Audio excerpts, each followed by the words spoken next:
Okay, so നമ്മൾ ഇന്നത്തെ ഈ വീഡിയോയിൽ കാണാൻ പോകുന്നത് പോക്കോയിൻ്റെ ലേറ്റസ്റ്റ് പോക്കോ X3ൻ്റെ ഫുൾ ഫൈനൽ കംപ്ലീറ്റ് റിവ്യൂ ആണ്. നിങ്ങളിൽ ഒരുപാട് പേര് ഒരുപാട് ചോദ്യങ്ങൾ ചോദിച്ചിരുന്നു. അതിൽ നിന്നൊരു കോമൺ ആയ ചോദ്യങ്ങളൊക്കെ ഞാൻ എടുക്കുന്നുണ്ട്, എന്നിട്ട് അതിനുള്ള മറുപടി ഞാൻ തരാൻ ശ്രമിക്കാം. ഓക്കെ, പോക്കോ X3നെ കുറിച്ച്. അതിനോടൊപ്പം തന്നെ പോക്കോ X3ൻ്റെ കാര്യം നോക്കുമ്പം നമുക്ക് എന്തായാലും പോക്കോ X2നെ അവഗണിക്കാൻ കഴിയില്ല. കാരണം ഈ രണ്ടും പോക്കോൻ്റെ സൈഡിൽ നിന്നുള്ള നല്ല ഫോൺസാണ്. അപ്പോൾ ഒരുപാട് പേർക്ക് കൺഫ്യൂഷൻ ഉണ്ട്, പോക്കോ X2 എടുക്കണോ അതോ പോക്കോ X3 എടുക്കണോ, അല്ലെങ്കിൽ പോക്കോ X2 ഉള്ളവർ പോക്കോ X3ലേക്ക് അപ്ഗ്രേഡ് ചെയ്യണോ, ഇതുപോലത്തെ ഒരുപാട് സംശയങ്ങൾ നിങ്ങളുടെ മനസ്സിലുണ്ട്. അത് നമുക്ക് ക്ലിയർ ചെയ്യാം. ഓക്കെ, സോ പ്ലസ് നമുക്ക് ഇതിൻ്റെ ഒരു ക്യാമറ കമ്പാരിസണൊക്കെ ഈ വീഡിയോയിൽ നോക്കാം. സോ അതാണ് നമ്മൾ ഈ വീഡിയോയിൽ കാണാൻ പോകുന്നത്. പക്ഷേ മെയിൻലി ഈ വീഡിയോയിൽ നമ്മൾ ചെയ്യാൻ പോകുന്നത് പോക്കോ X3ൻ്റെ ഫൈനൽ കംപ്ലീറ്റ് റിവ്യൂ ആണ്. ഓക്കെ, സോ നിങ്ങൾ കണ്ടുകൊണ്ടിരിക്കുന്നത് മിസ്റ്റർ പെർഫെക്റ്റ് എന്ന യൂട്യൂബ് ചാനലാണ്. ഞാനാണ് ഇതിന് വീഡിയോ ഇഷ്ടപ്പെടുകയാണെങ്കിൽ വീഡിയോ ലൈക്ക് ചെയ്ത് ചാനൽ സബ്സ്ക്രൈബ് ചെയ്യാൻ മറക്കണ്ട. കൂടുതൽ സമയം വേസ്റ്റ് ചെയ്യാതെ ലെറ്റ്സ് റോൾ. സോ ഞാൻ ഈ വീഡിയോയിൽ പോക്കോ X3ൻ്റെ എല്ലാ ഡീറ്റെയിൽസും എല്ലാ സ്പെസിഫിക്കേഷൻസും മെൻഷൻ ചെയ്യാൻ പോകുന്നില്ല. കാരണം നമ്മൾ ഓൾറെഡി ഇത് കണ്ടതാണ്. ഞാൻ ഓൾറെഡി പോക്കോ X3ൻ്റെ അൺബോക്സിങ് ഫസ്റ്റിലൊക്കെ ചെയ്തിട്ടുണ്ട്. പിന്നെ പോക്കോ X3 വേഴ്സസ് Realme 7 Proയും ചെയ്തിട്ടുണ്ട്. സോ നമ്മളത് എല്ലാം കണ്ടതാണ്, സ്പെസിഫിക്കേഷൻസ് ഫീച്ചേഴ്സൊക്കെ. സോ ഒന്നുകൂടെ റിപ്പീറ്റ് ചെയ്ത് വെറുതെ സമയം കളയേണ്ടത് നമുക്ക്. സോ നേരെ നമുക്ക് എൻ്റെ ഒരു എക്സ്പീരിയൻസിലേക്ക് വരാം. ഫസ്റ്റ് നമുക്ക് ഡിസ്പ്ലേ നോക്കാം. പോക്കോ X2ൻ്റെ ഡിസ്പ്ലേ വളരെ നല്ലൊരു ഡിസ്പ്ലേ ആണ്. എനിക്ക് തോന്നുന്നു one of the best IPS LCD display ആയിരിക്കും ഈ ഒരു പ്രീമിയം അല്ലെങ്കിൽ ഈ ഒരു മിഡ് റേഞ്ച് സെഗ്മെൻറ്റിൽ. പ്രീമിയം മിഡ് റേഞ്ച് അല്ലെങ്കിൽ മിഡ് റേഞ്ച് സെഗ്മെൻറ്റ് നോക്കിയാൽ വൺ ഓഫ് ദ ബെസ്റ്റ് അല്ലെങ്കിൽ ദി ബെസ്റ്റ് ഡിസ്പ്ലേ ആണ് പോക്കോ X2ൻ്റെ. അതേ രീതിയിൽ പോക്കോ X3യിലും വളരെ നല്ല രീതിയിലുള്ള ഒരു കാലിബ്രേറ്റ് ചെയ്തിരിക്കുന്ന ഒരു ഡിസ്പ്ലേ തന്നെയാണ് പോക്കോ കൊടുത്തിരിക്കുന്നത്. പക്ഷേ മെയിൻ വ്യത്യാസം, സിമിലാരിറ്റീസ് ഒരുപാടുണ്ട്. ഫുൾ HD+ ഡിസ്പ്ലേ ആണ്, ആസ്പെക്ട് റേഷ്യോ അതൊക്കെ സെയിം ആണ്. ഓക്കെ, IPS LCD ഡിസ്പ്ലേ ആണ്. പിന്നെ 120 Hz റിഫ്രഷ് റേറ്റ് ഇതിലും വരുന്നുണ്ട്. സോ ആ ഒരു സംഭവം സെയിം ആണ്. പക്ഷേ ഒരു വ്യത്യാസം എന്ന് പറയുകയാണെങ്കിൽ 240 Hz ടച്ച് സാമ്പിളിംഗ് റേറ്റ് പോക്കോ X3യിൽ കൊടുത്തിട്ടുണ്ട്. പോക്കോ X3ൻ്റെ ഡിസ്പ്ലേയിൽ ആ ഒരു ടച്ച് സാമ്പിളിംഗ് റേറ്റ് പോക്കോ X2യിൽ കിട്ടില്ല. നിങ്ങൾ മോസ്റ്റ്ലി ഗെയിംസ് കളിക്കുമ്പോഴാണ് ഇതിൻ്റെ ഒരു മെയിൻ ഉപയോഗം വരുന്നത്. സോ ക്വിക്ക്ലി നിങ്ങൾക്ക് ആ ഒരു ഗണ്ണൊക്കെ അങ്ങോട്ടും ഇങ്ങോട്ടും മൂവ് ചെയ്യാൻ വേണ്ടിയുള്ള ഒരു സംഭവം ഉണ്ടല്ലോ, അത് ലേശം കുറച്ചുകൂടെ പെട്ടെന്ന് ഇവിടെ ആ റിയാക്ഷൻ കിട്ടുന്നുണ്ട്. ടച്ച് സാമ്പിളിംഗ് റേറ്റ് എന്ന് പറയുമ്പം എത്ര വേഗത്തിലാണ് അല്ലെങ്കിൽ എത്ര പെട്ടെന്നാണ് ഒരു റെസ്പോൺസ് കിട്ടുന്നത്, നിങ്ങളുടെ ഒരു സ്ക്രീനിൽ നിന്ന് കിട്ടുന്ന ടച്ച് ചെയ്യുമ്പോൾ കിട്ടുന്ന ഒരു റെസ്പോൺസ് ഉണ്ടല്ലോ, അതിനാണ് ഈ ബേസിക്കലി ടച്ച് സാമ്പിളിംഗ് റേറ്റ് എന്ന് പറയുന്നത്. ഈ ഒരു 240 Hz ടച്ച് സാമ്പിളിംഗ് കണക്കിലെടുത്താൽ ഓബ്വിയസ്ലി പോക്കോ X3ൻ്റെ ഡിസ്പ്ലേയിൽ ആ ഒരു ഫീച്ചർ കൂടുതലുണ്ട്, 240 Hz ടച്ച് സാമ്പിളിംഗ് റേറ്റ്. പക്ഷേ ബ്രൈറ്റ്നെസ്സിൻ്റെ ഒരു ലെവൽ നോക്കുകയാണെങ്കിൽ കുറച്ചുകൂടെ ബെറ്റർ ബ്രൈറ്റ്നസ് പോക്കോ X2ലാണ് കിട്ടുന്നത്. പോക്കോ X3യിൽ ബ്രൈറ്റ്നസ് നല്ലതാണ്, അങ്ങനെ മോശമായ ബ്രൈറ്റ്നസ് ഒന്നുമില്ല. അത്യാവശ്യം നിങ്ങൾ പുറത്തൊക്കെ എടുത്ത് നോക്കുമ്പോഴേക്കും എല്ലാം ക്ലിയർ ആയിട്ട് തന്നെ വായിക്കാൻ കഴിയും. സോ അങ്ങനെ ഇഷ്യൂസ് ഒന്നും ഇല്ല. പക്ഷേ നമ്മൾ കമ്പയർ ചെയ്ത് നോക്കുമ്പോൾ പോക്കോ X2ൽ ലേശം കൂടുതലാണ് മാക്സ് ബ്രൈറ്റ്നസ്. സോ ഡിസ്പ്ലേയിൻ്റെ കാറ്റഗറിയിൽ എനിക്ക് അങ്ങനെ കംപ്ലയിൻസ് ഒന്നുമില്ല. ഈ ഒരു 17,000 സ്റ്റാർട്ടിംഗ് റേഞ്ച് ആണല്ലോ, ആ ഒരു സ്റ്റാർട്ടിംഗ് റേഞ്ച് വെച്ച് നോക്കുമ്പോൾ വളരെ നല്ല ഡിസ്പ്ലേ ആണ് കൊടുത്തിരിക്കുന്നത്. പിന്നെ ആ ഒരു പിൽ ഷേപ്ഡ് അതെടുത്ത് മാറ്റിയിട്ടുണ്ട്. ഇപ്പം ആ ഒരു സെൻറ്റർ പഞ്ചോൾ ക്യാമറയാണ്, അത് നല്ലൊരു അപ്ഗ്രേഡ് തന്നെയാണ്. So no complaints with the display. Poco X3ൻ്റെ ബിൽഡ് ആൻഡ് ഡിസൈൻ നോക്കിയാൽ ഇവിടെയാണ് ഒരുപാട് പേർക്ക് ഒരുപാട് സംശയങ്ങളും ഡൗട്ട്സൊക്കെ ഉള്ളത്. കാരണം ഓബ്വിയസ്ലി ഹെവി ഫോണാണ്, നല്ലൊരു വെയിറ്റുള്ള ഫോൺ തന്നെയാണ്. 225 ഗ്രാം ആ ഒരു നല്ലൊരു വെയിറ്റാണ്. ഒരു ഫോൺ വെച്ച് നോക്കുമ്പോൾ എസ്പെഷ്യലി മിഡ് റേഞ്ച് സെഗ്മെൻറ്റിലുള്ളൊരു ഫോൺ ആണ് എന്ന് പറയുമ്പോഴത്തേക്കും നല്ലൊരു, അതും വിത്തൗട്ട് ഗ്ലാസ് ബാക്കാണ്, പ്ലാസ്റ്റിക് ബാക്കാണ് കൊടുത്തിരിക്കുന്നത്. നോർമലി ഗ്ലാസ് ബാക്ക് വെക്കുമ്പം ഇടുമ്പം അത് കൂടുന്നുണ്ട്, വെയിറ്റ് കൂടും മിക്കവാറും. പക്ഷേ ഇത് പ്ലാസ്റ്റിക് ബാക്ക് ആയിട്ട് നല്ല രീതിയിൽ വെയിറ്റ് ഉണ്ട് ഇതിൽ ഫോണിന്, 225 ഗ്രാം ഉണ്ട്. പക്ഷേ ഇപ്പം നമ്മുടെ ഒരു ബിഹേവിയർ അങ്ങനെയാണല്ലോ, ഏത് സംഭവം യൂസ് ചെയ്താലും അല്ലെങ്കിൽ ഏത് സംഭവം നമ്മുടെ ചുറ്റും ഉണ്ടെങ്കിലും കുറച്ച് കഴിഞ്ഞ് നമ്മളത് യൂസ് ടു ആവും. നിങ്ങൾ ഈ ഫോൺ മാത്രമാണ് ഉപയോഗിക്കുന്നതെങ്കിൽ നിങ്ങൾക്ക് കമ്പയർ ചെയ്യാൻ വേറൊരു ഫോൺ ഇല്ലല്ലോ. ഫോർ എക്സാമ്പിൾ Realme 7 Pro ഇതും വെച്ച് നിങ്ങൾ മാറി യൂസ് ചെയ്തുകൊണ്ടിരുന്നാൽ തീർച്ചയായിട്ടും ഇത് ഹെവി ആയിട്ട് തോന്നും. പിന്നെ പോക്കോ X2 നിങ്ങൾ യൂസ് ചെയ്തിട്ടുണ്ടെങ്കിൽ അതിൽ നിന്ന് ചെറിയ രീതിയിൽ വെയിറ്റ് കൂടുതലാണ്. ഓക്കെ, അത് ഫീൽ ആവും നമുക്ക്. പക്ഷേ നിങ്ങൾ ഇത് മാത്രമാണ് യൂസ് ചെയ്യുന്നതെങ്കിൽ പിന്നെ വേറെ അത് എന്താ പറയുന്നത്, നമ്മൾ കമ്പയർ ചെയ്ത് നോക്കാൻ വേണ്ടി വേറെ ഫോൺ ഇല്ലെങ്കിൽ അത് തോന്നത്തില്ല, ആ ഒരു വെയിറ്റ് തോന്നും. പക്ഷേ നിങ്ങൾക്ക് വേറെ പ്രശ്നമൊന്നും ഉണ്ടാവില്ല, അങ്ങനെ നെഗറ്റീവ് എഫക്റ്റ് ഒന്നും ഉണ്ടാവില്ല. കുറച്ച് കഴിഞ്ഞ് യൂസ്ഡ് ആവും, നമുക്ക് ശീലമാവും. പക്ഷേ നിങ്ങൾക്ക് നിർബന്ധമായിട്ടൊരു കോമ്പാക്റ്റ് ഫോൺ തന്നെ വേണം, വൺ ഹാൻഡ് ഫോൺ വേണം, ലൈറ്റ് വെയിറ്റ് ഫോണൊക്കെ വേണമെങ്കിൽ ഈ ഫോൺ ആ ഫോണല്ല കേട്ടോ. പക്ഷേ നിങ്ങൾക്ക് അങ്ങനത്തെ ഒരു കണ്ടീഷൻ ഇല്ലെങ്കിൽ, നിർബന്ധമായിട്ടൊരു കോമ്പാക്റ്റ് ഫോൺ തന്നെ വേണ്ട, നിങ്ങൾക്കൊരു വലിയ ഡിസ്പ്ലേ ഉള്ള ഫോണൊക്കെ വേണം, അങ്ങനെയൊക്കെ ഉണ്ടെങ്കിൽ എടുക്കാവുന്ന ഫോൺ തന്നെയാണ് പോക്കോ X3. ഞാൻ പറഞ്ഞ പോലെ പിന്നെ കുറച്ച് കഴിയുമ്പോഴേക്കും ആ വെയിറ്റ് ഒരു ശീലമാവും, പിന്നെ നിങ്ങളത് മറക്കും വെയിറ്റിൻ്റെ കാര്യം. കാരണം നിങ്ങൾ മറ്റൊരു ഫോണുമായിട്ട് കമ്പയർ ചെയ്യുന്നില്ല. സോ ഒരു ഫോൺ മാത്രമേ യൂസ് ചെയ്യുന്നുണ്ടെങ്കിൽ ഓക്കെയാണ്, വാങ്ങാവുന്ന ഫോൺ തന്നെയാണ് പോക്കോ X3. പിന്നെ ആ ഒരു വൈബ്രേഷൻ്റെ കാര്യം അതുണ്ട്, വെയിറ്റ് ആണെങ്കിൽ എപ്പോഴും നിങ്ങളുടെ കയ്യിലുണ്ട്. സോ കുറച്ച് കഴിഞ്ഞത് ശീലമാവും. പക്ഷേ ഈ വൈബ്രേഷൻ അങ്ങനെയല്ല. വൈബ്രേഷൻ നിങ്ങൾ പ്ലേ ചെയ്യുമ്പം, സൗണ്ട് പ്ലേ ചെയ്യുമ്പോൾ, അതും ടോപ്പ് ഹൈ വോളിയൂമിലൊക്കെ പ്ലേ ചെയ്യുമ്പോൾ മാത്രം ഒരു കിട്ടുന്ന ഒരു അനുഭൂതിയാണ് ആ ഒരു വൈബ്രേഷൻ്റെ സംഭവം. ഇതിൻ്റെ കൂടെ കിട്ടിയ TPU കേസ് ഇട്ടാൽ ചെറിയ രീതിയിൽ കുറയും. പിന്നെ മറ്റേ നമുക്ക് തേർഡ് പാർട്ടി വലിയ കട്ടിയുള്ള ഒരു ഭയങ്കര തിക്കായ ഒരു കവർ എടുത്തിട്ടാൽ കുറച്ചുകൂടെ കുറയും. പക്ഷേ ആ ഒരു വൈബ്രേഷൻ എന്തായാലും ഉണ്ട്. സോ നിങ്ങൾ വെറും ഫോൺ ഇങ്ങനെ കയ്യിൽ ഇങ്ങനെ വെച്ച് ഇങ്ങനെ പിടിച്ച് നിങ്ങൾ പാട്ടോ യൂട്യൂബിലൊക്കെ വീഡിയോസ് കാണുകയാണെങ്കിൽ എന്തായാലും ആ ഒരു വൈബ്രേഷൻ അറിയാൻ പറ്റും. അതുണ്ട്. കാരണം ഇതിൻ്റെ ലേശം ഒരു ഹോളോ സെറ്റപ്പാണ്. ഞാൻ പറഞ്ഞു, ഞാൻ അത് കാണിച്ചിരുന്നല്ലോ അൺബോക്സിങ് ആൻഡ് ഫസ്റ്റ് റിവ്യൂവിൽ. ഇതിങ്ങനെ നമ്മൾ തള്ളുമ്പോൾ ഉള്ളിലേക്ക് കയറി പോകുന്നുണ്ട്. സോ ഈ ഒരു ചെറിയ ഹോളോ സെറ്റപ്പ് ഉള്ളതുകൊണ്ടുള്ളൊരു പ്രശ്നമാണ് ആ ഒരു വൈബ്രേഷൻ്റെ.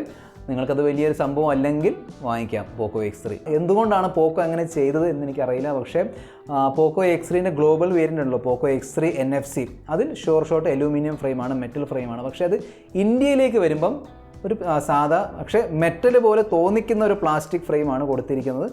സോ സത്യത്തിൽ ഒരു ചീറ്റിംഗ് തന്നെയാണ്. കാരണം ആ ഒരു കാര്യം എടുത്ത് പറയത്തുമില്ല ഇവർ ലോഞ്ച് ഇവൻറ്റിൽ ആ ഒരു കാര്യം പറയത്തില്ല. പക്ഷേ അവിടെ പറഞ്ഞിട്ടുണ്ട് പോക്കോ X3ൻ്റെ പോക്കോ X NFCൻ്റെ ലോഞ്ച് ഇവൻറ്റിൽ ക്ലിയർ ആയിട്ട് പറഞ്ഞിട്ടുണ്ട് അലൂമിനിയം ഫ്രെയിമാണ്. പക്ഷേ എനിക്ക് തോന്നുന്നത് പ്ലാസ്റ്റിക് ഫ്രെയിം തന്നെയായിരിക്കും. സോ ഞാൻ ഇത് മെറ്റൽ ഫ്രെയിം ആണെന്ന് പറഞ്ഞിട്ടുണ്ടെങ്കിൽ സോറി, മെറ്റൽ ഫ്രെയിം അല്ല, പ്ലാസ്റ്റിക് ഫ്രെയിം തന്നെയാണ് കൊടുത്തിരിക്കുന്നത്. പോക്കോ X3 വരുന്നത് 3 RAM സ്റ്റോറേജ് വേരിയൻസിലാണ്. 6GB 8GB ആണ് റാം ടൈപ്പ്, പിന്നെ 64GB 128GB. സോ ഇത്തവണ 256GBൻ്റെ ഓപ്ഷൻ ഇല്ല. പ്ലസ് ഹൈബ്രിഡ് മൈക്രോ SD സ്ലോട്ടാണ് വരുന്നത്, ഡെഡിക്കേറ്റഡ് അല്ല. ഡെഡിക്കേറ്റഡ് കൊടുക്കേണ്ടതായിരുന്നു. കാരണം പോക്കോ X2ൽ ആ ഒരു ഇഷ്യൂ ഉണ്ടായിരുന്നു. എല്ലാവർക്കും ഒരു ചെറിയൊരു നെഗറ്റീവ് ആയിരുന്നു ഹൈബ്രിഡ് സിം സ്ലോട്ട്. കാരണം ഈ ഒരു പ്രൈസ് റേഞ്ചിൽ സാംസങ്, റിയൽമി, ഈവൻ റെഡ്മി ഇതിലൊക്കെ ഡെഡിക്കേറ്റഡായ മൈക്രോ SD കാർഡിൻ്റെ സ്ലോട്ട് വരുന്നുണ്ട്. ചിലർക്ക് മൈക്രോ SD കാർഡ് സ്ലോട്ട് ചെയ്യാൻ ഇഷ്ടമാണ്. സോ ഇതിൻ്റെ അകത്ത് അങ്ങനെ ഉണ്ടെങ്കിൽ നിങ്ങൾക്ക് ഒന്നെങ്കിൽ 1 SIM 1 മൈക്രോ SD അല്ലെങ്കിൽ 2 SIMs 2 SIMs യൂസ് ചെയ്യാൻ കഴിയും. അത് പറ്റുള്ളൂ, ഹൈബ്രിഡാണ്. സോ ആ ഒരു ചെറിയൊരു ബുദ്ധിമുട്ട് ഫേസ് ചെയ്തേക്കാം നിങ്ങൾ. മറ്റ് കാര്യങ്ങളൊക്കെ നോക്കിയാൽ ഇതിൻ്റെ UI പോക്കോ ലോഞ്ചറാണ്, MIUI 12 ആണ് out of the box. So ഞാൻ അതിലേക്ക് പോകുന്നില്ല. ഞാൻ ഓൾറെഡി ഒരുപാട് വീഡിയോസിൽ ഡിസ്കസ് ചെയ്ത സംഭവമാണ്. നല്ലൊരു ലോഞ്ചർ തന്നെയാണ് പോക്കോ ലോഞ്ചർ. MIUI നല്ല അത്യാവശ്യം ഒരുപാട് കസ്റ്റമൈസേഷൻ ഒക്കെ ഉള്ള ഒരു UI ആണ്. ചെറിയൊരു കംപ്ലയിൻ്റ് എന്ന് പറഞ്ഞാൽ ഇതിൻ്റെ ഡയലർ ആപ്പും മെസ്സേജിങ് ആപ്പും അവരെടുത്ത് മാറ്റിയിട്ടുണ്ട് എന്ന് പറയുകയാണെങ്കിൽ പോക്കോ ലോഞ്ചറിൻ്റെ കൂടെ കിട്ടുന്ന ഒരു MIUIൻ്റെ ഒരു ഡയലർ ആപ്പൊക്കെ ഉണ്ടല്ലോ, അതല്ല ഇതിൻ്റെ അകത്തുള്ളത് ഗൂഗിളിൻ്റെ ഡയലറും അത് ആപ്പാണ്, മെസ്സേജിങ് ആപ്പാണ് കൊടുത്തിരിക്കുന്നത്. അതുകൊണ്ടുള്ള ദോഷം എന്ന് പറഞ്ഞാൽ കോൾ റെക്കോർഡിംഗ് പോസിബിൾ അല്ല. അതേ സെയിം രീതിയിൽ റിയൽമി 7 Proയിലും ആ സെറ്റപ്പ് ഉണ്ട്. പക്ഷേ റിയൽമി 7 Proയിൽ കോൾ ചെയ്ത് കഴിഞ്ഞെങ്കിലും റെക്കോർഡ് ചെയ്യാനുള്ള ഓപ്ഷൻ വരുന്നുണ്ട്. പക്ഷേ ഇതിൽ കോൾ സംസാരിക്കുമ്പോഴും റെക്കോർഡ് ചെയ്യാൻ കഴിയുന്നില്ല. സോ എനിക്ക് എങ്ങും റെക്കോർഡിങ്ങിൻ്റെ ഓപ്ഷൻ ഇതിൻ്റെ അകത്ത് കിട്ടിയില്ല പോക്കോ X3ൽ. ഇനി ഫ്യൂച്ചർ അപ്ഡേറ്റ്സിൽ തിരിച്ചു കൊണ്ടുവരേണ്ടതാണ് ആ ഒരു നമ്മുടെ നോർമൽ MIUIൻ്റെ ഡയലർ ആപ്പ്. നല്ലൊരു ഡയലർ ആപ്പ് തന്നെയാണ് MIUIൻ്റെ.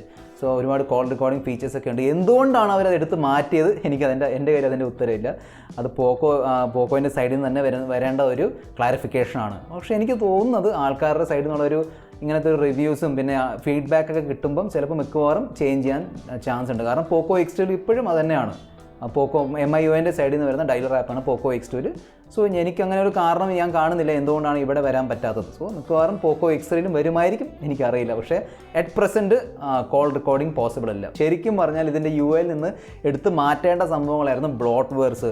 പോക്കോ X2ൽ കിട്ടിയതിനേക്കാളും കൂടുതൽ ബ്ലോട്ട്വെയർസ് ഇതിലുണ്ട്. ഇഷ്ടം പോലെ ബ്ലോട്ട്വെയർസ് ഉണ്ട് ഇതിൻ്റെ അകത്ത്. പിന്നെ ആ ബ്ലോട്ട്വെയർസിൻ്റെ നോട്ടിഫിക്കേഷൻസ് വന്നുകൊണ്ടിരിക്കും. പിന്നെ ഒരുപാട് അനാവശ്യമായ ആപ്പുകളുണ്ട്. ഈ ഗെറ്റ് ആപ്സ് ഒക്കെ ആരെങ്കിലും യൂസ് ചെയ്യാറുണ്ട്? നിങ്ങൾ യൂസ് ചെയ്യാറുണ്ടെങ്കിൽ താഴെ തീർച്ചയായിട്ടും കമൻറ്റ് ബോക്സിൽ അറിയിക്കുക. കാരണം ഞാൻ എൻ്റെ ഇത്രയും നാളുള്ള എക്സ്പീരിയൻസിൽ ഒരിക്കലും ഗെറ്റ് ആപ്സ് എന്നൊരു ആപ്പ് തുറന്ന് നോക്കിയിട്ട് എനിക്ക് പേടിയാണ് തുറന്ന് നോക്കാൻ. കാരണം തുറന്ന് നോക്കിയാൽ പിന്നെ അതിന് കുറേ പെർമിഷൻസും പിന്നെ ചാറവറ നോട്ടിഫിക്കേഷൻസാണ് വരുന്നത് ഗെറ്റ് ആപ്സിൽ. സോ അതുപോലത്തെ ആപ്പുകൾക്ക് എടുത്ത് കളയാൻ സമയം കഴിഞ്ഞിരിക്കുന്നു ഈ MIUIയിൽ നിന്ന്. സോ എന്തുകൊണ്ടാണ് ഇപ്പോഴത് കൊണ്ട് നടക്കുന്നത് എനിക്കറിയില്ല. പക്ഷേ അതൊരു ബുദ്ധിമുട്ട് തന്നെയാണ്. സോ കുറച്ചുകൂടെ ഒരു ക്ലീൻ ആക്കേണ്ടതാണ്.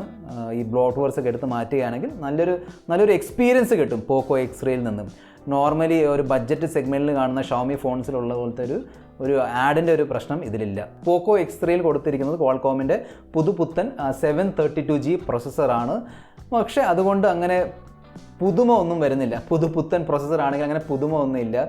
സെയിം എക്സാക്ട്ലി എനിക്ക് ആ പോക്കോ X2ൽ കിട്ടിയ അതേ ഫീലാണ് ഇവിടെയും കിട്ടിയത് കളിച്ചപ്പം. ഗെയിമിംഗ് എക്സ്പീരിയൻസ് വെച്ച് നോക്കുമ്പോൾ almost exactly same gaming experience ആണ്. അങ്ങനെ ഒരു പ്രത്യേകം ഒരു എക്സ്പീരിയൻസ് എനിക്ക് കിട്ടിയില്ല. ഫ്രാങ്ക്ലി സത്യസന്ധമായി പറഞ്ഞാൽ 720G ആണെങ്കിലും 730G ആണെങ്കിലും 732G ആണെങ്കിലും ഇത് 3 പ്രൊസസ്സേഴ്സും ഓൾമോസ്റ്റ് ഒരേ ലെവലിലാണ് ഫംഗ്ഷൻ ചെയ്യുന്നത്. പക്ഷേ ഞാൻ ഡിസ്പ്ലേൻ്റെ കാറ്റഗറിയിൽ പറഞ്ഞൊരു സംഭവം ഉണ്ടല്ലോ 240 Hz ടച്ച് സാമ്പിളിംഗ് റേറ്റ്, അത് കാരണം ചെറിയൊരു നല്ലൊരു ബെറ്റർ ഫീലിംഗ് കിട്ടുന്നുണ്ട്, ബെറ്റർ റെസ്പോൺസ് ഡിസ്പ്ലേയിൽ നിന്ന് കിട്ടുന്നുണ്ട്. അതല്ലാതെ പ്രൊസസ്സറിൻ്റെ പോയിന്റ് ഓഫ് വ്യൂ നോക്കിയാൽ അങ്ങനെ ഒരു ഡിഫറൻസും എനിക്ക് ഫീൽ ചെയ്തിട്ടില്ല. നെക്സ്റ്റ് നമുക്കിതിൻ്റെ ക്യാമറ സെറ്റപ്പും പിന്നെ ഫോട്ടോസൊക്കെ ഒന്ന് ചെക്ക് ചെയ്ത് നോക്കാം. സോ പോക്കോ X3 മാത്രം ചെയ്താൽ നമുക്ക് പോക്കോ X3 വേഴ്സസ് പോക്കോ X2ൻ്റെ ഒരു കമ്പാരിസൺ, ചെറിയൊരു കമ്പാരിസൺ ചെയ്ത് നോക്കാം ക്യാമറയുടെ. കാരണം ഒരുപാട് പേര് ചോദിക്കുന്നുണ്ടായിരുന്നു ഫോട്ടോസിൽ എന്തെങ്കിലും വ്യത്യാസമുണ്ടോ, അത് പോക്കോ X3 ബെറ്റർ ആണോ, ഫുൾ ഫ്രണ്ട് ആയാലും ബാക്ക് ആയാലും രണ്ടും നമുക്ക് ചെക്ക് ചെയ്ത് നോക്കാം. ഓക്കെ, സോ ഫസ്റ്റ് നമുക്ക് നോക്കാം 64 മെഗാ പിക്സലിൻ്റെ ഫോട്ടോസ്. ഫസ്റ്റ് തന്നെ നമുക്ക് നോട്ടീസ് ചെയ്യാൻ പറ്റുന്ന രണ്ട് കാര്യങ്ങളാണ്. ഫസ്റ്റ് ആണ് ആ ഒരു പോക്കോ X2 ഉണ്ടായിരുന്ന ആ ഒരു വാം ടോൺ ഉണ്ടല്ലോ, നമ്മളെല്ലാവരും പറഞ്ഞുകൊണ്ടിരുന്ന ഒരു വാം ടോൺ ഉണ്ട്, ഒരു ഓറഞ്ചിഷ് ഫീൽ ഉണ്ട്. ആ ഒരു വാം ടോൺ പോക്കോ X3 അത്ര ഇല്ല. സോ നമുക്ക് ഇത് സൂം ചെയ്ത് നോക്കാൻ പറ്റും. സൂം ചെയ്ത് നോക്കിയാൽ കുറച്ചുകൂടെ ഒരു നാച്ചുറൽ കളർ പോക്കോ X3 ആണ്. ഇവിടെ ചെറിയൊരു സാച്ചുറേഷൻ വാം ടോൺ വന്നിട്ടുണ്ട്. സാച്ചുറേഷൻ പോക്കോ X3 ഉണ്ട്, പക്ഷേ ആ ഒരു വാം ടോൺ എടുത്ത് മാറ്റിയിട്ടുണ്ട്. സോ നല്ലൊരു കാര്യം തന്നെയാണ്. സെക്കൻഡ്, ഹൈലൈറ്റ്സിലുള്ള ഡീറ്റെയിൽ ആണ്. സോ എക്സാക്ട്ലി സെയിം അതേ സമയത്ത് എടുത്ത ഫോട്ടോസാണ് ഈ രണ്ട് ഫോട്ടോസും. ഈ ഒരു ഭാഗം നോക്കിയാൽ ഇവിടെ നല്ല ഡീറ്റെയിൽ ഉണ്ട് പോക്കോ X3. അതേ സമയത്ത് പോക്കോ X2 അത് ബ്ലോൺ ഔട്ട് ആണ്. ഇപ്പോൾ സൂം ചെയ്ത് കഴിഞ്ഞ് ഈ രണ്ട് ഫോട്ടോസ് നോക്കിയാൽ തീർച്ചയായിട്ടും അറിയാൻ പറ്റുന്നുണ്ട് കുറച്ചുകൂടെ ഒരു ഡീറ്റെയിൽസ് ഉള്ളത് പോക്കോ X2ൻ്റെ ഫോട്ടോയിലാണ്.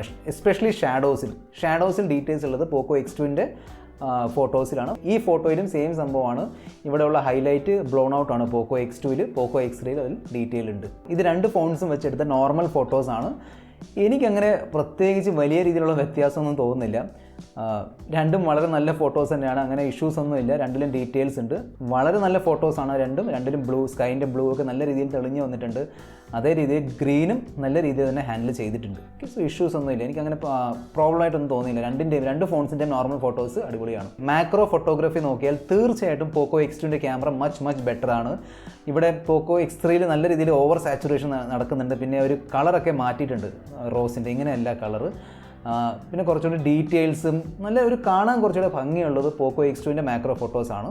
ഇവിടെ ഡീറ്റെയിൽസ് ഉണ്ട് പോക്കോ X3ൻ്റെ, പക്ഷേ പോക്കോ X2 കുറച്ചുകൂടെ ബെറ്റർ ആണ്. സോ മാക്രോ ഫോട്ടോഗ്രാഫിയിൽ പോക്കോ X2 ബെറ്റർ ആണ്. ഇനി നമുക്ക് low light and night photography നോക്കാം.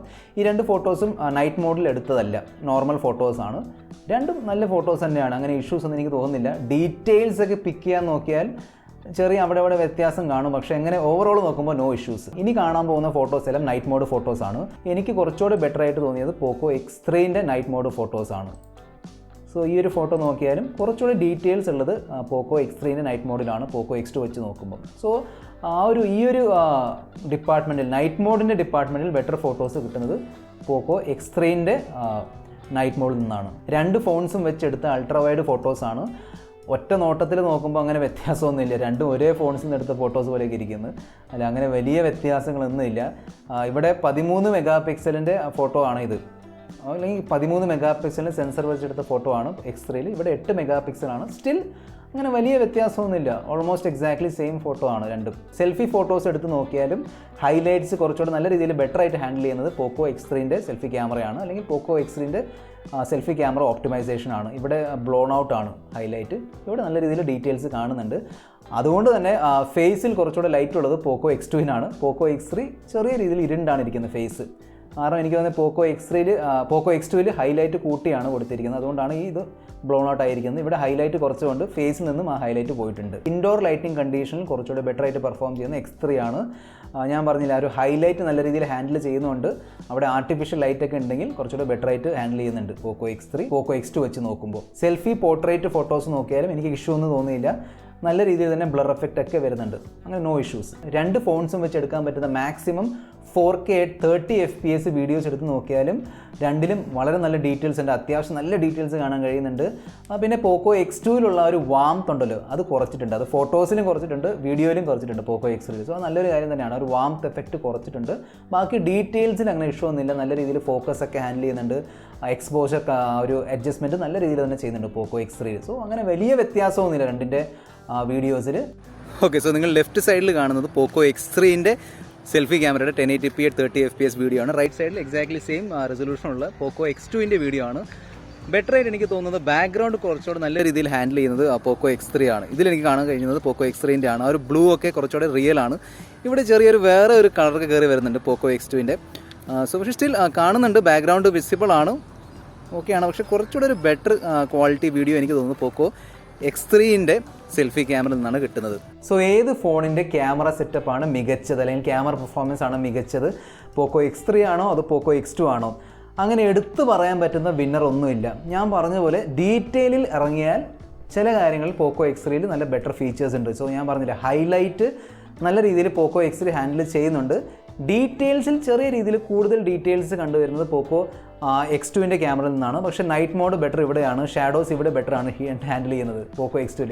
പിന്നെ ആ ഒരു വാം ടോണും എടുത്ത് മാറ്റിയിട്ടുണ്ട് പോക്കോ X3യിൽ നിന്ന്, ചെറിയ രീതിയിൽ എടുത്ത് മാറ്റിയിട്ടുണ്ട്. സോ അതുകൊണ്ട് തന്നെ ചെറിയൊരു പ്രിഫറൻസ് കൊടുക്കാൻ പോകുന്ന പോക്കോ X3ൻ്റെ ക്യാമറ സെറ്റപ്പിനാണ്. പോക്കോ X2 എന്നൊരു ഫോണിൽ ഒരുപാട് പേര് ഫേസ് ചെയ്തൊരു സംഭവമാണ് ഈ ഒരു ബാറ്ററിയുടെ സംഭവം. ഈ ഒരു ഡിസ്ചാർജ് നമ്മൾ വെറുതെ വെക്കുമ്പോൾ ആ ബാറ്ററി ചുമ്മാ ഇങ്ങനെ ഒലിച്ചു പോകുന്നുണ്ടെന്നൊക്കെ പറയുന്നുണ്ടായിരുന്നു ഒരുപാട് പേര്. എനിക്ക് പേഴ്സണലി ആ ഒരു സംഭവം കിട്ടിയില്ല, അങ്ങനത്തെ ഒരു വലിയൊരു പ്രശ്നം ഞാൻ ഫേസ് ചെയ്തില്ല. പക്ഷേ ഒരു സോഫ്റ്റ്വെയർ അപ്ഡേറ്റ്സ് ഒക്കെ വരുന്നതിന് മുന്നേ ഒരുപാട് പേര് ഫേസ് ചെയ്തിരുന്നു. ഇപ്പം അത്രയും പ്രോബ്ലം ഇല്ല പോക്കോ X2ൽ. പക്ഷേ അങ്ങനത്തെ ഒരു പ്രോബ്ലം പോക്കോ X3ൽ ഇല്ല. അതുകൊണ്ട് തന്നെ നോർമൽ ഡെയിലി യൂസിലും പിന്നെ ചെറിയ രീതിയിൽ ഗെയിമിംഗ് ഒക്കെ ചെയ്താലും 1 day വളരെ ഈസി ആയിട്ട് പോകുന്നുണ്ട്, അങ്ങനെ ഇഷ്യൂസ് ഒന്നുമില്ല. പിന്നെ ഞാൻ ഈ സ്ക്രീൻ ഓൺ ടൈമിലൊന്നും വിശ്വസിക്കാറില്ല, കാരണം സ്ക്രീൻ ഓൺ ടൈം കംപ്ലീറ്റ്ലി ഒരു സബ്ജക്റ്റ് സംഭവമാണ്. അപ്പോൾ ഞാൻ എന്ത് കാര്യത്തിന് വേണ്ടിയാണ് പോക്കോ X3 യൂസ് ചെയ്യുന്നത് അനുസരിച്ചായിരിക്കും സ്ക്രീൻ ഓൺ ടൈം വരാൻ പോകുന്നത്. നിങ്ങൾ ഒരുപാട് ഗെയിംസ് ഒക്കെ കളിക്കാറുണ്ടെങ്കിൽ ഞാൻ ഓൾറെഡി ഇതിൻ്റെ ഗെയിമിംഗ് റിവ്യൂ ചെയ്തിട്ടുണ്ട്. അതല്ല നിങ്ങൾക്ക് പോക്കോ X3ൻ്റെ ഡെഡിക്കേറ്റഡ് ആയ ബാറ്ററി റിവ്യൂ കാണണമെന്നുണ്ടെങ്കിൽ താഴെ കമൻറ്റ് ബോക്സിൽ എഴുതി അറിയിക്കുക. പിന്നെ ബാറ്ററി തീർന്നു പോയാലും നല്ലൊരു ചാർജറാണ് കൊടുത്തിരിക്കുന്നത്, 33 വാട്ടിൻ്റെ ചാർജർ ബോക്സിൽ തന്നെ കിട്ടുന്നുണ്ട്. സോ അങ്ങനെ ഇഷ്യൂ ഒന്നുമില്ല, പെട്ടെന്ന് തന്നെ ചാർജ് ആവുന്നുണ്ട്. 1.5 മണിക്കൂർ കൊണ്ട് നിങ്ങൾക്ക് ഫുൾ ചാർജ് ചെയ്യാൻ കഴിയും. അതല്ല 75-85% ബാറ്ററി നിങ്ങൾക്ക് 1 മണിക്കൂർ കൊണ്ട് കിട്ടും. അവിടെ നിന്ന് 100 വരെ എത്താൻ വേണ്ടി കുറച്ച് സമയം എടുക്കുന്നുണ്ട്. പക്ഷേ ഒരു 80% എനിക്ക് തോന്നുന്നു, 80-85% 1 മണിക്കൂർ കൊണ്ട് എത്തുന്നുണ്ട്. അതുകൊണ്ട് ബാറ്ററി ആൻഡ് ചാർജിങ് ഡിപ്പാർട്ട്മെൻറ്റിൽ no complaints, no issues. Poco X2 വെച്ച് നോക്കുമ്പോൾ തീർച്ചയായിട്ടും ഈ ഒരു ഡിപ്പാർട്ട്മെൻറ്റിൽ അപ്ഗ്രേഡ് തന്നെയാണ്. പിന്നെ പോക്കോ X3ൻ്റെ സ്പീക്കർ പെർഫോമൻസ് ഞാൻ ഓൾറെഡി ഷെയർ ചെയ്തിട്ടുണ്ട്, 2 വീഡിയോസിൽ ഷെയർ ചെയ്തിട്ടുണ്ട്. പോക്കോ X3 അൺബോക്സിംഗ് ഫസ്റ്റ് ലുക്കിനും പിന്നെ പോക്കോ X3 വേഴ്സസ് Realme 7 Pro വീഡിയോയിലും ഷെയർ ചെയ്തിട്ടുണ്ട്. നല്ലൊരു ഓഡിയോ പെർഫോമൻസ് ആണ്. സ്പീക്കേഴ്സ് നോക്കുകയാണെങ്കിൽ നല്ല ക്വാളിറ്റിയുള്ള വോയിസ് തന്നെയാണ് കിട്ടുന്നത്. ബോട്ടം ടോപ്പ് രണ്ടും ഓൾമോസ്റ്റ് ഈക്വൽ വോയിസ് ആണ് വരുന്നത്. നോർമലി ഒരു ഡ്യുവൽ സെറ്റപ്പ് വരുമ്പം താഴെ നിന്ന് വരുന്ന സൗണ്ട് കൂടുതലായിരിക്കും, പക്ഷേ ഇതിലെനിക്ക് അങ്ങനെ ഫീലൊന്നും കിട്ടിയില്ല. 2 സൈഡിൽ നിന്നും ഓൾമോസ്റ്റ് ഈക്വൽ സൗണ്ടാണ് കിട്ടുന്നത്. നല്ലൊരു ക്വാളിറ്റി സൗണ്ട്, നല്ല ലൗഡ് ക്ലിയർ സൗണ്ടാണ്. പിന്നെ അതുപോലെ തന്നെ ഹെഡ്ഫോൺ ജാക്കിലൂടെ വരുന്ന സൗണ്ടും നല്ല ക്വാളിറ്റി സൗണ്ട് തന്നെയാണ്. പോക്കോ X2ൻ്റെ ഹെഡ്ഫോൺ ജാക്കും നല്ല രീതിയിൽ പെർഫോം ചെയ്യുന്ന സൗണ്ട് തന്നെയാണ് തരുന്നത്. അതേ രീതിയിൽ ഇവിടെയും നല്ലൊരു ഓഡിയോ പെർഫോമൻസ് ആണ്. ബാക്കിൽ നിന്ന് വരുന്ന ഒരു വൈബ്രേഷൻ്റെ സംഭവം മാറ്റി വെച്ചാൽ നല്ലൊരു സൗണ്ട് പെർഫോമൻസ് തന്നെയാണ്. സോ ഫൈനലി എൻ്റെ ഒരു ഫൈനൽ ഫീഡ്ബാക്ക് എന്താണ് പോക്കോ X3നെ കുറിച്ച്? ഫ്രാങ്ക്ലി പറയുകയാണെങ്കിൽ എന്നെ ഭയങ്കര വലിയ രീതിയിൽ സർപ്രൈസ് ചെയ്തൊരു ഫോണൊന്നുമല്ല പോക്കോ X3. കാരണം നമ്മൾ പോക്കോ X2 ഒരുപാട് നാളായിട്ട് ഞാൻ യൂസ് ചെയ്യുന്നുണ്ട്. അത് വെച്ച് നോക്കുമ്പോൾ അങ്ങനെ വലിയ സർപ്രൈസിങ് ഫാക്ടർ ഒന്നുമില്ല. For example Realme 6 Pro, Realme 7 Pro നോക്കിയാൽ വളരെ വ്യത്യസ്തമായ 2 ഫോൺസാണ്. സോ Realme 6 Pro യൂസ് ചെയ്യുന്ന ഒരാൾ Realme 7 Pro യൂസ് ചെയ്താലും ആ ഒരു വ്യത്യാസം തീർച്ചയായിട്ടും അറിയാൻ കഴിയും. പക്ഷേ പോക്കോ X2 ഒരുപാട് നാളായിട്ട് യൂസ് ചെയ്യുന്ന ഒരാൾ പോക്കോ X3 എടുത്താൽ അങ്ങനെ വലിയ രീതിയിൽ വ്യത്യാസം ഒന്നുമില്ല. ഞാൻ പറഞ്ഞില്ല, എക്സാക്ട്ലി ഓൾമോസ്റ്റ് സെയിം ഡിസ്പ്ലേ ആണ്, സെയിം പെർഫോമൻസ് ആണ്, ഓൾമോസ്റ്റ് സെയിം ക്യാമറ സെറ്റപ്പാണ്. ബാറ്ററി ഡിപ്പാർട്ട്മെൻറ്റിൽ അപ്ഗ്രേഡ് ഉണ്ട്, സമ്മതിക്കാം. പക്ഷേ മറ്റു എല്ലാ ഡിപ്പാർട്ട്മെൻറ്റ്സിൽ അങ്ങനെ വലിയ വ്യത്യാസമൊന്നുമില്ല.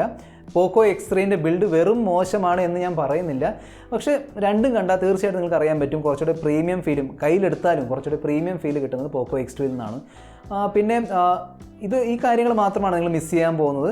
ഇനി നിങ്ങൾ പോക്കോ X3 എടുക്കാതെ പോക്കോ X2 എടുത്താൽ എന്തൊക്കെയാണ് മിസ് ചെയ്യാൻ പോകുന്നത്? ഫസ്റ്റ് ആണ് കുറച്ചുകൂടെ ബെറ്റർ ബാറ്ററി ലൈഫും കുറച്ചുകൂടെ ബെറ്റർ ചാർജിങ് നിങ്ങൾ മിസ് ചെയ്യും. സെക്കൻഡാണ് ഡ്യുവൽ സ്പീക്കേഴ്സ്. ഇതിൽ സോളോ സ്പീക്കറാണ്, അല്ലെങ്കിൽ സിംഗിൾ സ്റ്റീരിയോ സ്പീക്കറാണ്. ഇതിൽ ഡ്യുവൽ സ്പീക്കർ സെറ്റപ്പ് ഉണ്ട്, അത് നിങ്ങൾ മിസ് ചെയ്യും. നെക്സ്റ്റ് കാര്യമാണ് ആ ഒരു 240 ഹെർട്സിൻ്റെ ടച്ച് സാമ്പിളിംഗ്. അതൊരു എക്സ്പീരിയൻസ് ബേസ്ഡ് സംഭവമാണ്. എല്ലാവരും അത് നോട്ടീസ് ചെയ്യണമെന്നില്ല. നിങ്ങൾ സ്പെസിഫിക്കലി ഗെയിമറൊക്കെ ആണെങ്കിൽ നോട്ടീസ് ചെയ്യും, അല്ലെങ്കിൽ നോർമലി ആരും നോട്ടീസ് ചെയ്തില്ല. കാരണം 120 ഹെർട്സിൻ്റെ റിഫ്രഷ് റേറ്റ് എന്തായാലും ഉണ്ട്. സോ 120 ഹെർട്സിൻ്റെ റിഫ്രഷ് റേറ്റ് ഉള്ളതുകൊണ്ട് ഓൾറെഡി സ്മൂത്ത് ആണ്. സോ അതിനോടൊപ്പം തന്നെ 240 ഹെർട്സ് കിട്ടുമ്പം അങ്ങനെ എല്ലാവരും നോട്ടീസ് ചെയ്യണമെന്നില്ല. ഞാൻ നോട്ടീസ് ചെയ്തിരുന്നു, അതുകൊണ്ടാണ് ഞാൻ പറയുന്നത്. ആ കാര്യം നിങ്ങൾ നോട്ടീസ് ചെയ്യുകയാണെങ്കിൽ അത് മിസ് ചെയ്യും. പിന്നെ ഒരു കാര്യം, ഇതിൽ ഞാൻ പറഞ്ഞ പോലെ ആ ഒരു കോൾ റെക്കോർഡിംഗ് ഫീച്ചർ ഉണ്ട് പോക്കോ X2ൽ. പോക്കോ X3ൽ ആ ഒരു ഫീച്ചർ ഇല്ല. ഇനി വരുമോ എന്ന് എനിക്കറിയില്ല. പക്ഷേ നിങ്ങൾ പോക്കോ X3 എടുത്താൽ ആ ഒരു കാര്യം നിങ്ങൾ മിസ് ചെയ്യും. സോ ഇതാണ് ബേസിക്കലി പോക്കോ X3ൻ്റെ ഫുൾ ഫൈനൽ റിവ്യൂ. ഞാൻ തീർച്ചയായിട്ടും റെക്കമെൻഡ് ചെയ്യും. 16,999 എന്നൊരു പ്രൈസ് റേഞ്ചിൽ കിട്ടുന്നുണ്ടെങ്കിൽ 17-ന് താഴെ one of the best phones തന്നെയാണ് പോക്കോ X3. എനിക്ക് തോന്നുന്നത് വളരെ നല്ലൊരു ചോയ്സ് തന്നെ ആയിരിക്കും. സ്പെഷ്യലി ഗെയിമേഴ്സും ഹൈ പെർഫോമൻസ് സംഭവങ്ങളൊക്കെ വേണമെങ്കിൽ വളരെ നല്ലൊരു ചോയ്സ് തന്നെയാണ് പോക്കോ X3. വാങ്ങിക്കാം, നോ ഇഷ്യൂസ്. ഈ വീഡിയോയിൽ ഇത്ര മാത്രം. അടുത്ത വീഡിയോയിൽ നമ്മൾ വീണ്ടും കാണുന്നവരെ this is your friend mister perfect signing off. Good bye.